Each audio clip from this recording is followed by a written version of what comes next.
Hey everyone, I'm back with your week 12 review, and this week you looked explicitly at the Eighth Amendment. So the Eighth Amendment states excessive bail shall not be required, nor excessive fines imposed, nor cruel and unusual punishments will be inflicted. So you guys this past week looked at the movie Death by Fire, and you learned a little bit about capital punishment and the death penalty. So I just wanted to go over that a little bit and go over some of the vocabulary. So starting off with the vocabulary, there was a couple things in here that you heard about. So the first being bail.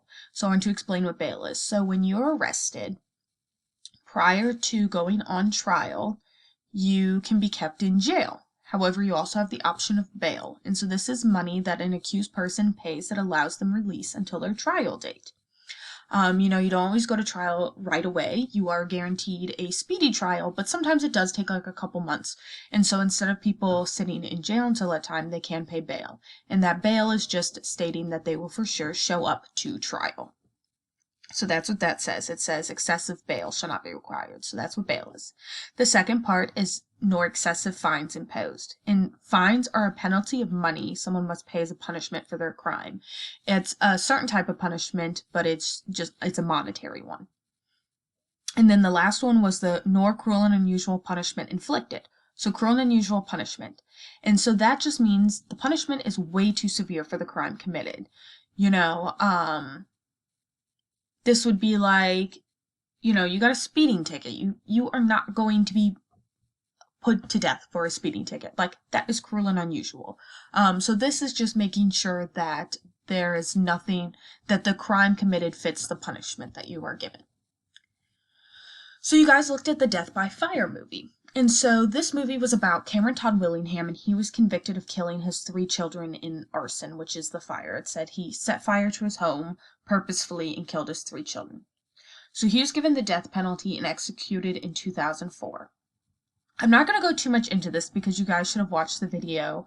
It was really great explaining about it, but it just kind of opened up the paper that you were supposed to write, and the debate over whether or not the death penalty is unconstitutional due to the Eighth Amendment's cruel and unusual punishment statement.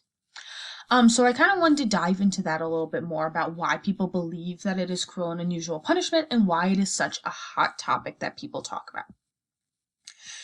So I figured I'm not going to read off all the names of all the states, but you can pause it and you can read over them on this video. But I wanted to show you all the states that still use the death penalty, and then all of the states that have abolished the death penalty, so they do not use them anymore. And like I said, if you want, you can pause the video, you can read over, you can see the dates that the death penalty was abolished in each of these states.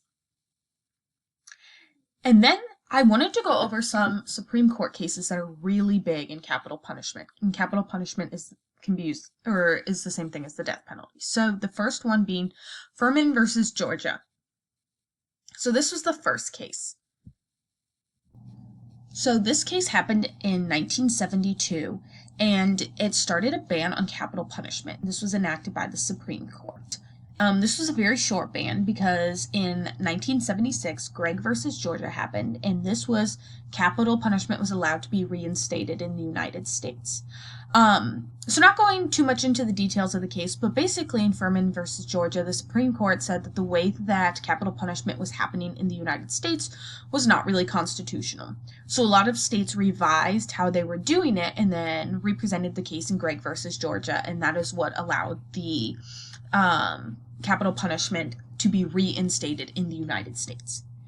The next case that is really important to understand about capital punishment is Coker v. Georgia, and this happened in 1977. So this stated that the penalty must be proportional to the crime. So only certain crimes can warrant capital punishment or the death penalty. So the crime must warrant something like that. It must be severe enough for the penalty to be the death penalty. The next one is Atkins v. Virginia, and it states, and this was only back in 2002, but it stated those with mental handicaps cannot be executed. It states that that is cruel and unusual punishment, and that they cannot be put to death. And then the last one is Roper v. Simmons, and this happened in 2004, so it's only been since 2004 that a ban on death sentences for minors has been enacted.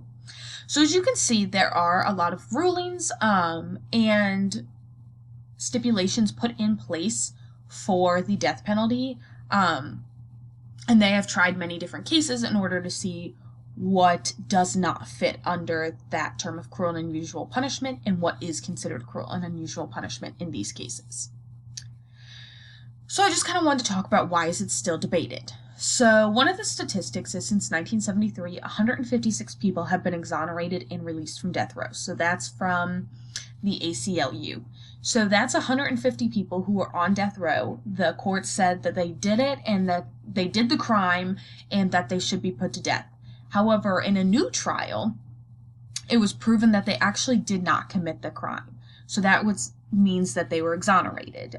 They were proven to be innocent, and then they were released from death row. So a lot of people don't agree with how that would be 156 people who have been proven innocent that would be put to death. People still argue that it disproportionately affects those of lower socioeconomic backgrounds and minorities. They talk about how the rulings are not always fair in court cases, and some people are more likely to get the death penalty than others. And then lastly, one of the big arguments is that the death penalty does not work as a deterrent for future crimes.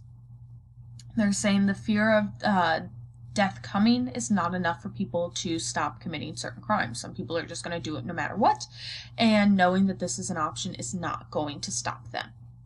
However, other people argue the other side. As you can see, it is still legal in a lot of states. They say that the most heinous crimes, the ones that have been ruled to be the penalty of capital punishment and the death penalty, that there are crimes that bad, and it is what is necessary for the safety of, the people.